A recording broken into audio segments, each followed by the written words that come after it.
What's up, wrestling fans? Yes, for the first time in 8 months, I'm back making a video on this channel.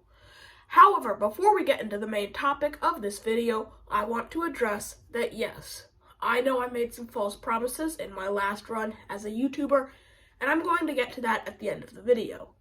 But without further ado, let's get into the 5 most protected finishers currently being used in WWE. Number 5. Drew McIntyre, Claymore. Yes, I know this one may have more kickouts than some of the other ones on this list, but McIntyre also uses this move a lot more than some of the other finishers on this list.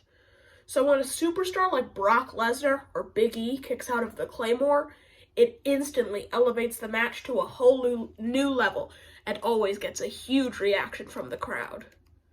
Number 4. Omos, Elevated Spinebuster. Also called the double-handed chokeslam, Omos has been using this move ever since his debut at WrestleMania 37, and I can't recall anyone ever kicking out of it. Sure, with Triple H taking over the WWE, Omos isn't getting as big of a push as he used to, but whenever he comes out for the occasional squash match, it normally ends with the Elevated Spinebuster. Number 3. The Usos, 1D. Having used the double splash for a few years, when the Usos began their monster, record-breaking tag title run alongside the Bloodline, they decided to invent a new tag team finisher. The 1D is a play on the Dudley Boyz' 3D with the Usos' own spin on it. They tend to use the move right as it looks like the opposing team is about to end their massive reign, which makes it all the more impactful. Number 2, Bianca Belair, KOD. Bianca Belair has been a primary focus on the main roster for a couple years now, which makes it all the more impressive that her finisher has maintained a clean record throughout that time.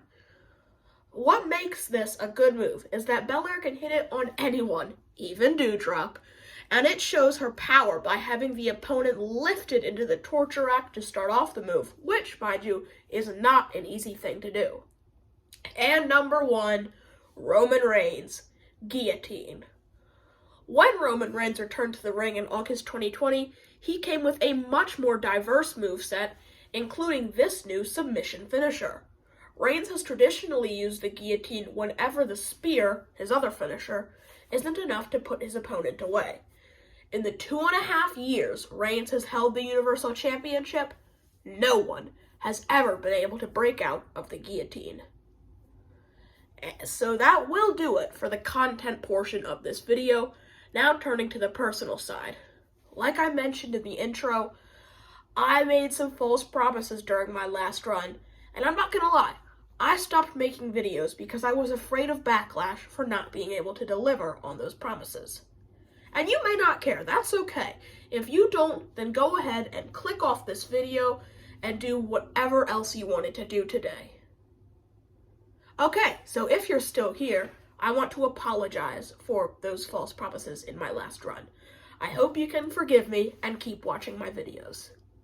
That being said, we currently sit at 71 subscribers at the time of me recording this video.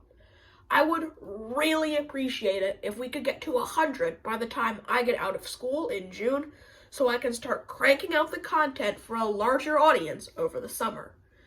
And I guess that's really all I have to say. But if you enjoyed the video, please consider hitting the like button and especially subscribing. It really means a lot to me. But anyway, see you guys next time. Wrestling Kid, out.